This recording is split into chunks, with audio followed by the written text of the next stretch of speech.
Merci, cher ami, honorable assistance, chers confrères. J'ai le plaisir de présenter aujourd'hui les neuropathies diabétiques. Professeur Reda, qui est neurologue, m'a présenté. Ce n'est pas une tâche facile de présenter devant un neurologue, mais ça ne peut être qu'enrichissant lors de la discussion. Donc, j'ai parlé des neuropathies diabétiques parce qu'il n'y a pas un seul type de neuropathie diabétique, mais comme on va le voir à travers des cas cliniques, il y a plusieurs types de neuropathie diabétique. Donc, la neuropathie diabétique est la complication la plus fréquente du diabète. Elle s'accompagne d'une morbidité élevée qui va engendrer des douleurs chroniques que vous le connaissez, invalidantes, insomniantes, voire déprimantes. Et par contraste, on va avoir des pieds parfois qui sont insensibles, ce qui est à l'origine d'ulcération, voire d'amputation du pied.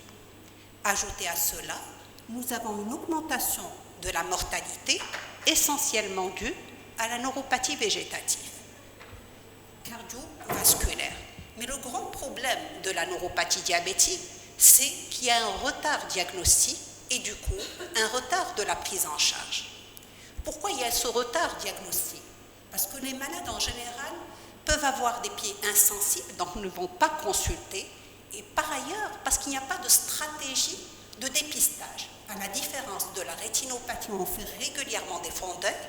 À la différence de la néphropathie, on demande la créatinémie et la microalbuminurie. Et bien, pour la neuropathie, c'est le parent oublié. Et commençons tout d'abord par classer les neuropathies. Donc, nous avons la neuropathie diffuse. Tout d'abord, c'est la forme la plus commune et la plus fréquente. Essentiellement, la polyneuropathie distale, symétrique, qui survient en général de manière progressive. Nous avons aussi quelques formes cliniques, telles que la neuropathie sensorielle aiguë, mais plus rare, induite par le traitement ou cachectisant, et des formes qui sont aussi diffuses et assez fréquentes, qui sont la neuropathie autonome et qui sont des atteintes diffuses. Mais à côté de ces formes systémiques, nous avons des formes focales.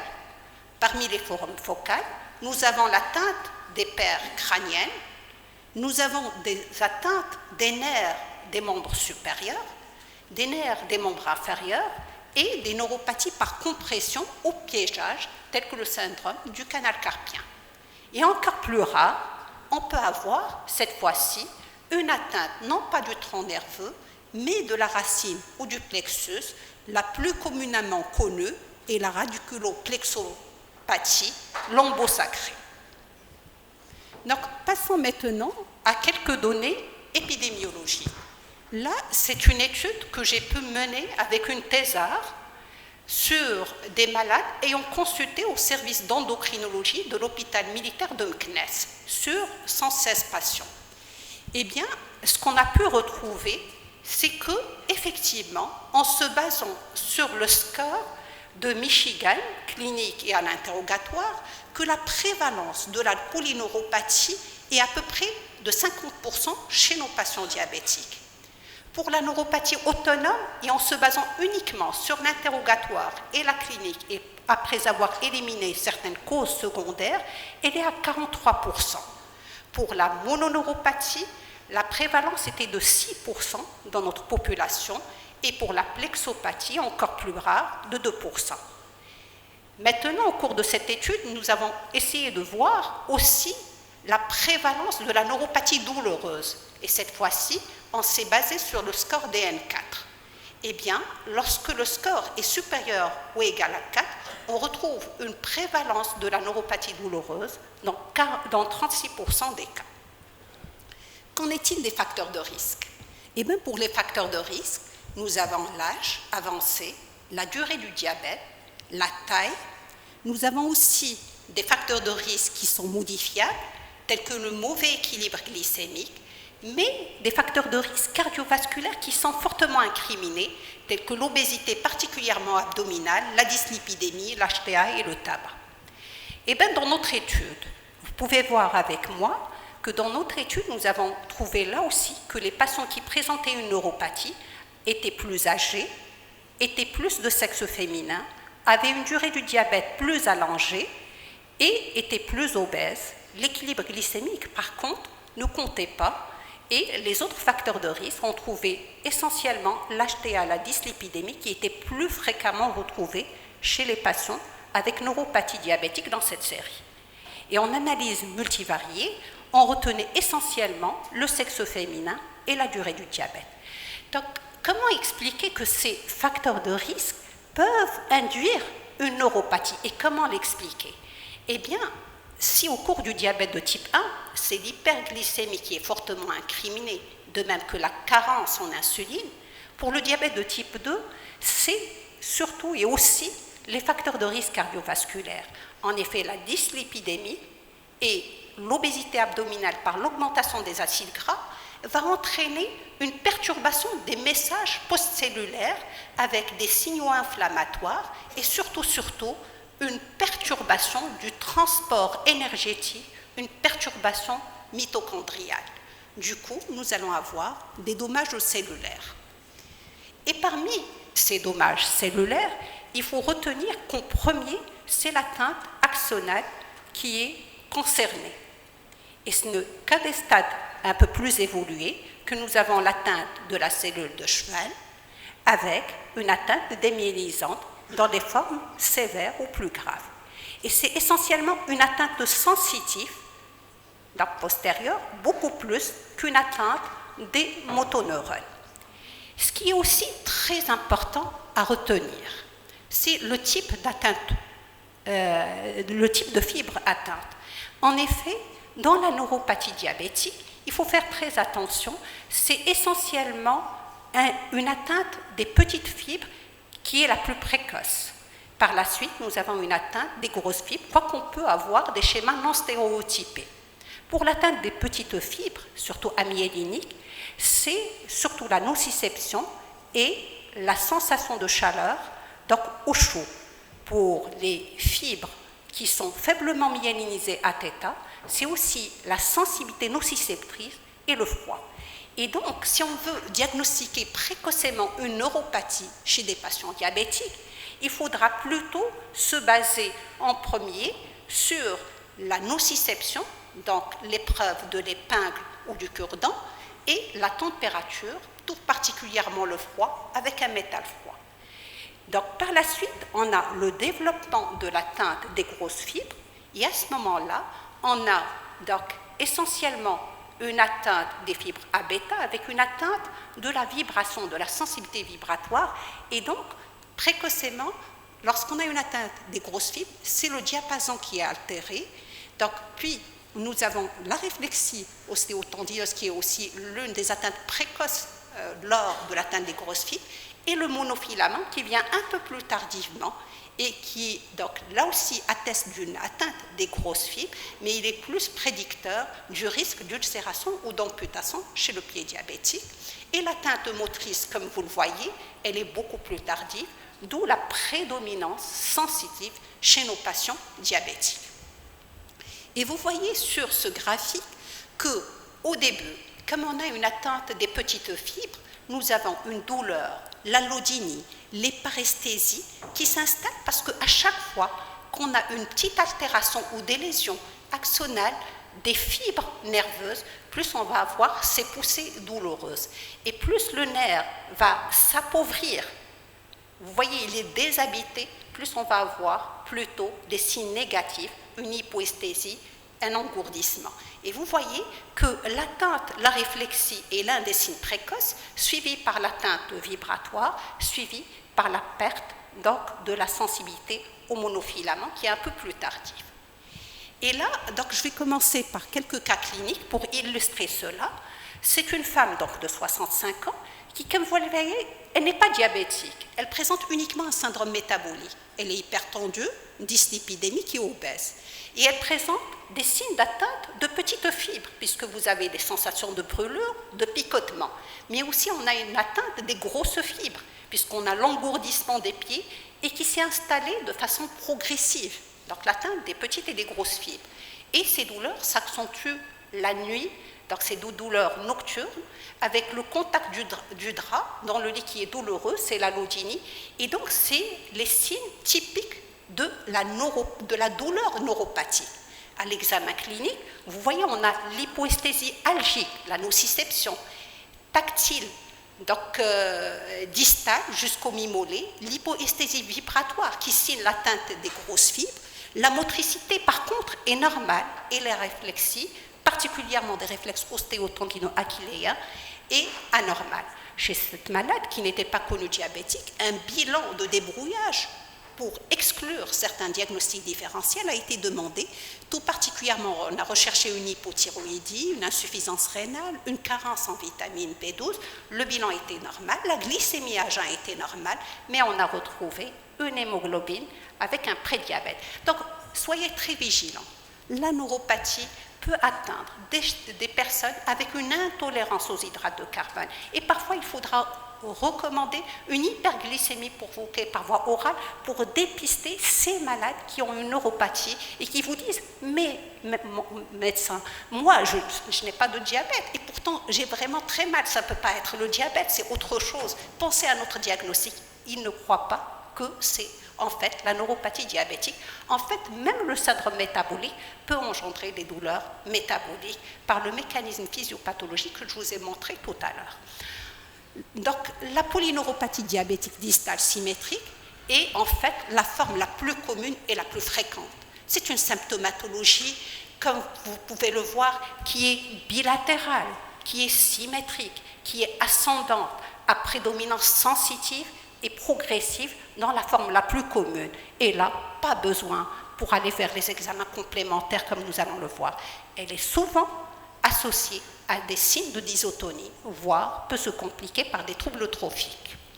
Donc pour les signes fonctionnels de cette atteinte périphérique, on a, comme je vous l'ai dit, l'atteinte des petites fibres avec des signes positifs, à savoir les douleurs, les dysesthésies, les paresthésies.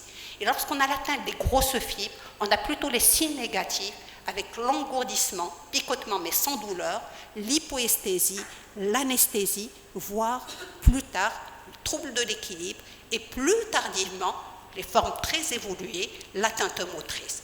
Mais ce qu'il faut noter, c'est que jusqu'à 50% des neuropathies peuvent se présenter sans douleur et être asymptomatiques, soit parce qu'ils négligent leur douleur, ou pour eux, il n'y a pas de traitement, donc ils ne vont pas rapporter cela au médecin. Pour l'examen clinique, comme je vous l'ai dit, il faut quand même faire la part entre l'atteinte des petites fibres, qui là nécessite donc l'examen de la sensibilité thermique et la sensibilité algique, contrairement à l'atteinte des grosses fibres, où là, c'est le diapason, la sensibilité vibratoire, c'est le tact fin et c'est le monofilament. Et l'ADA recommande bien que chez les diabétiques de type 1, donc faire le diagnostic de la neuropathie après 5 ans, pour les diabétiques de type 2, dès le diagnostic, et il insiste qu'il faut faire des tests pour l'atteinte des petites fibres avec la piqûre d'aiguille et avec la sensibilité thermique, alors que pour les grosses fibres, ils insistent sur l'atteinte vibratoire, alors que le monofilament est plus un test pour détecter la présence le risque d'ulcération. Donc nous allons commencer donc par l'examen des petites fibres. Donc pour l'examen de petites fibres, c'est quelque chose que tout le monde peut avoir, c'est la sensibilité algique grâce à un stimulus nociceptif, donc une épingle ou un cure-dent qu'il faudra changer régulièrement. C'est aussi la sensibilité thermique. Donc il y a la sensibilité au froid, au chaud, mais on peut parfois se contenter uniquement de la sensibilité au froid avec un embout qui est métallique, qui est froid. Et donc si on veut encore faire mieux, on peut quantifier la sensibilité thermique en mesurant les seuils sensoriels grâce au médoc. Passons maintenant à la sensibilité des grosses fibres. Pour les grosses fibres, c'est simple. On va utiliser le diapason à 128 Hz pour voir s'il y a une sensibilité à ce niveau-là. Bien sûr, il faut tester dans une région autre avant de comparer au niveau donc, du dos du gros orteil. Et donc, dans les études, on peut aller même vers la quantification de la sensibilité vibratoire parce qu'elle signe l'atteinte des grosses fibres. Et il faut savoir que si on a un seuil de sensibilité vibratoire qui démarre à 25, ça veut dire qu'on a un risque d'ulcération, de faire une ulcération du pied qui est multiplié par 7 par rapport à quelqu'un qui ressent la sensibilité vibratoire à un seuil de moins de 15 volts.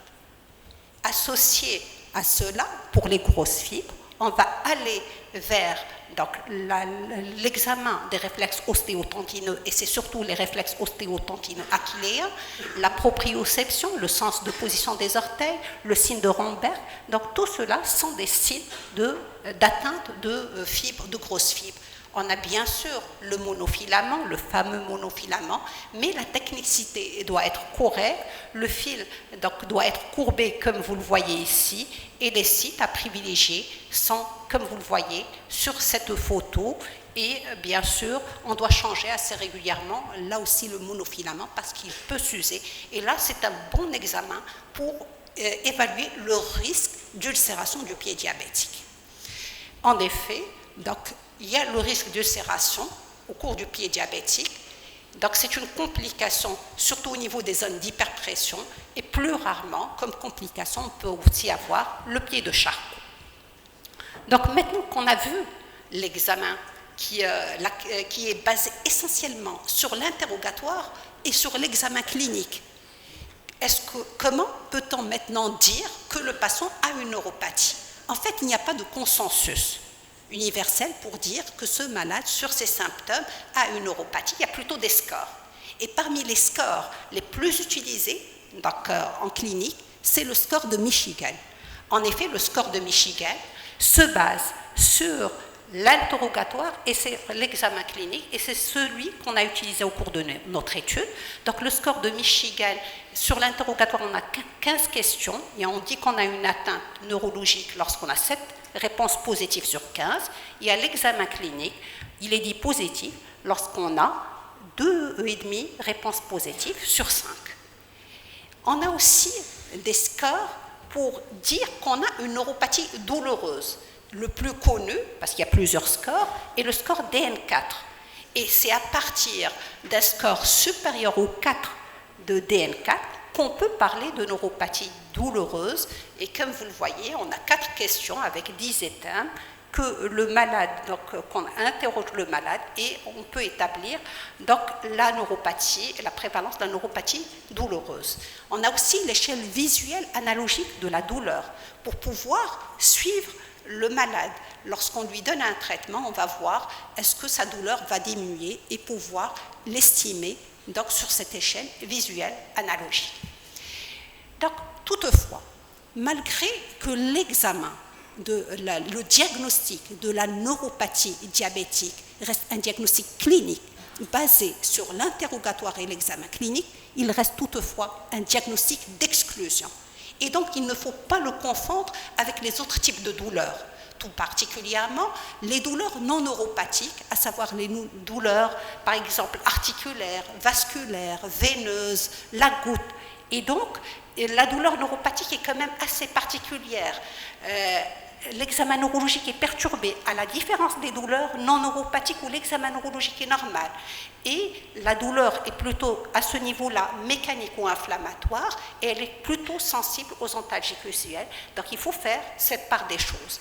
Deuxième chose, avant de retenir la neuropathie diabétique, il faut aussi exclure les autres causes de neuropathie qui ne sont pas diabétiques. On peut avoir l'association des deux, c'est possible.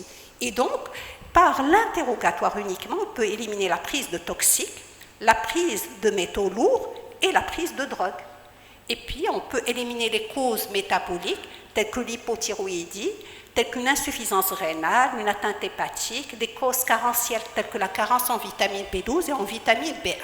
Et en général, il y a un petit bilan de base qu'on pourrait demander, comme vous le voyez, et j'insiste sur la carence en vitamine B12 parce que chez nous, les diabétiques sont assez souvent sous metformine et lorsqu'ils sont pendant longtemps, une longue durée et sous de fortes doses de metformine, on peut avoir une carence en vitamine B12 donc, qui va causer cette neuropathie.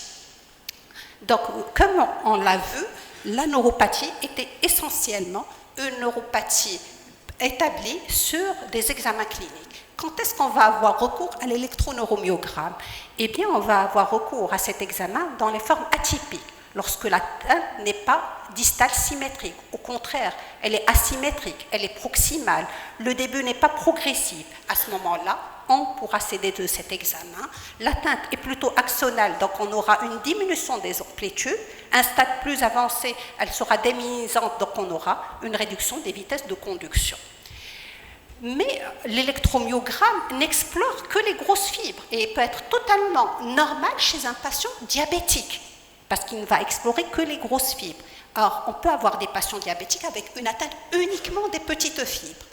Or, par exemple, tout particulièrement pour la douleur neuropathique, lorsqu'on veut lancer un médicament, on a besoin d'explorer plutôt les petites fibres, parce que les grosses fibres ne sont pas atteintes.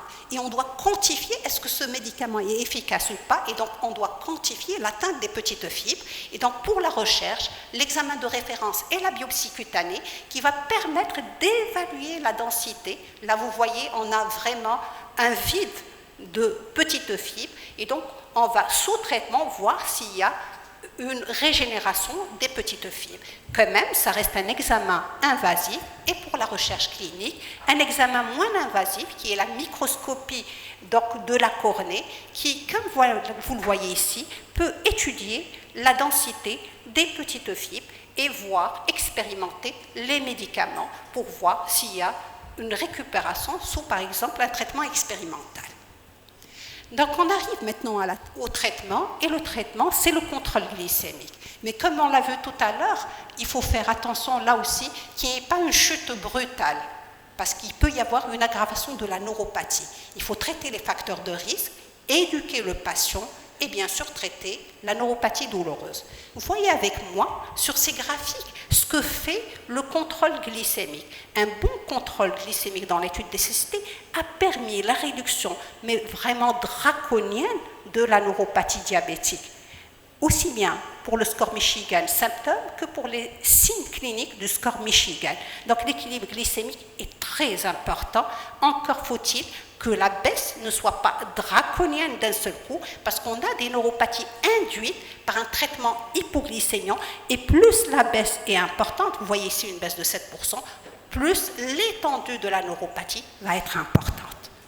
Donc concernant les classes thérapeutiques, on a la classe des antiépileptiques, la classe des antidépresseurs avec le duloxétine et les antidépresseurs tricycliques.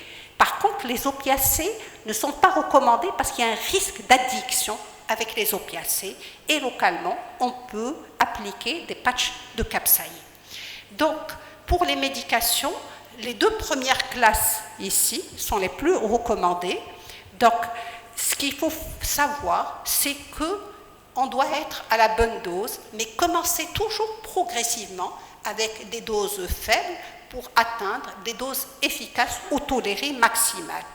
En effet, on peut sous-traiter le malade et ne avoir aucune réponse, et le malade va abandonner la thérapeutique. Et donc, il y a des règles de prescription.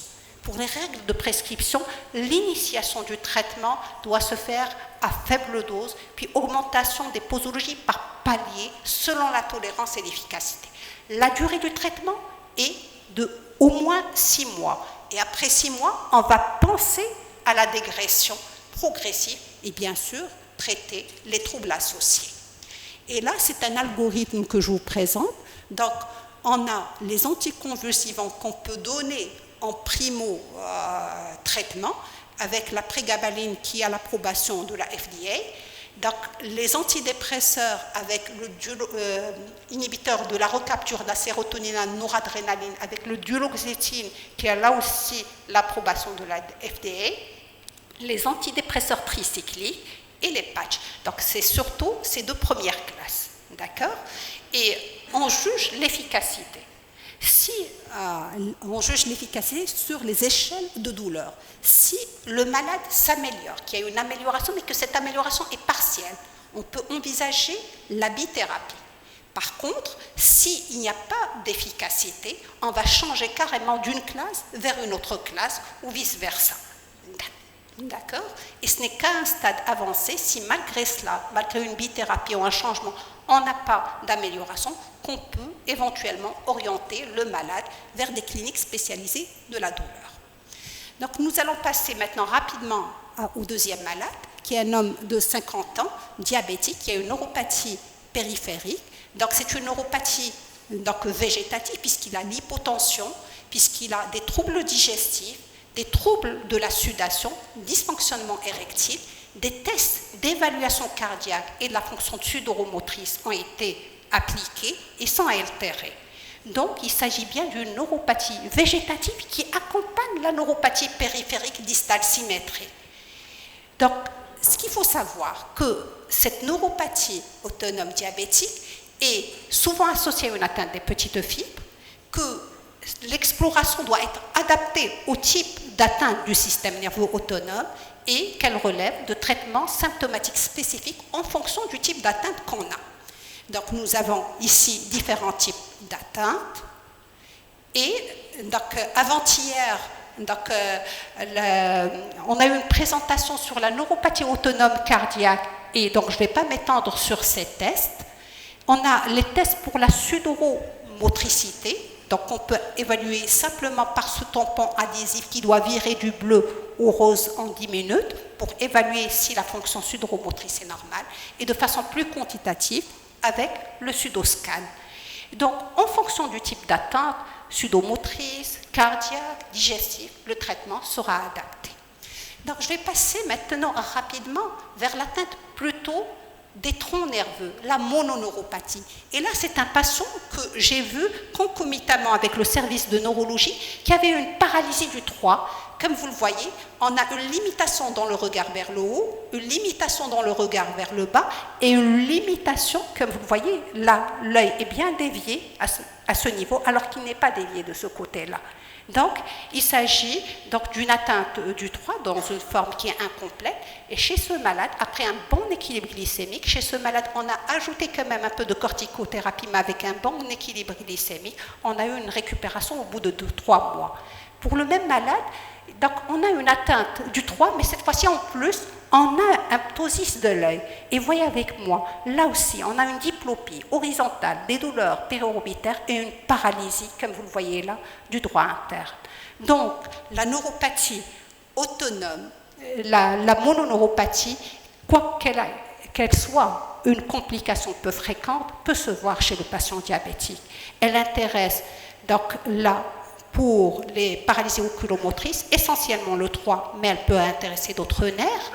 Et l'origine, donc souvent c'est une installation aiguë, donc on incrimine une origine vasculaire, mais ce que vous devez connaître en tant qu'endocrinologue, c'est qu'on ne peut pas dire c'est une neuropathie due à une atteinte du 3 en rapport avec le diabète, c'est un diagnostic d'exclusion.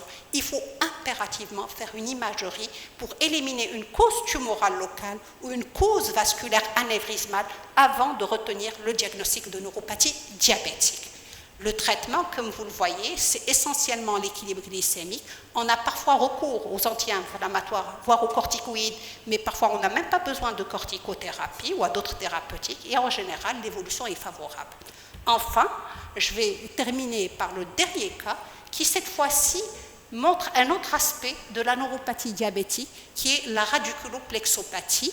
Ça, c'est un homme de 71 ans, déséquilibré, qui a consulté pour difficulté à la marche depuis 3 mois avec des cruralgies, avec une amyotrophie du quadriceps droit, et on a un déficit moteur, donc une forme quand même qui est un peu atypique, une atteinte radiculaire L3, L4, L5 à l'électromyogramme, et grâce à l'équilibre glycémique, après 4 à 6 mois, on a pu avoir une récupération chez ce malade.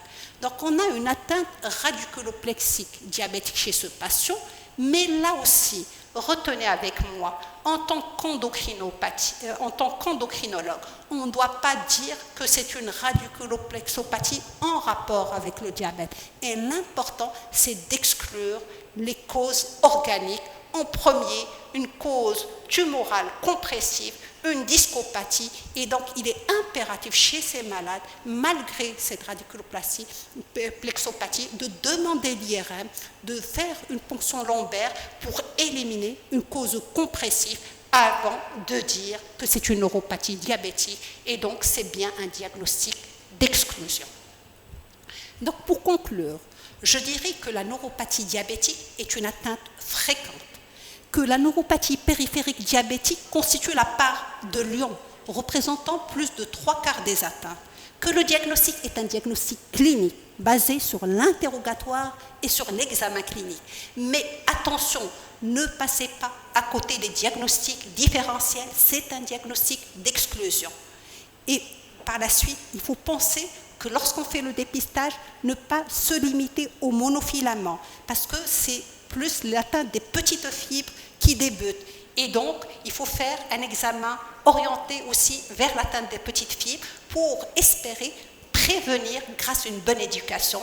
Et puis, on est limité encore dans les traitements antidouleurs, et donc on a besoin de développer encore des thérapeutiques antidouleurs. Et je vous remercie.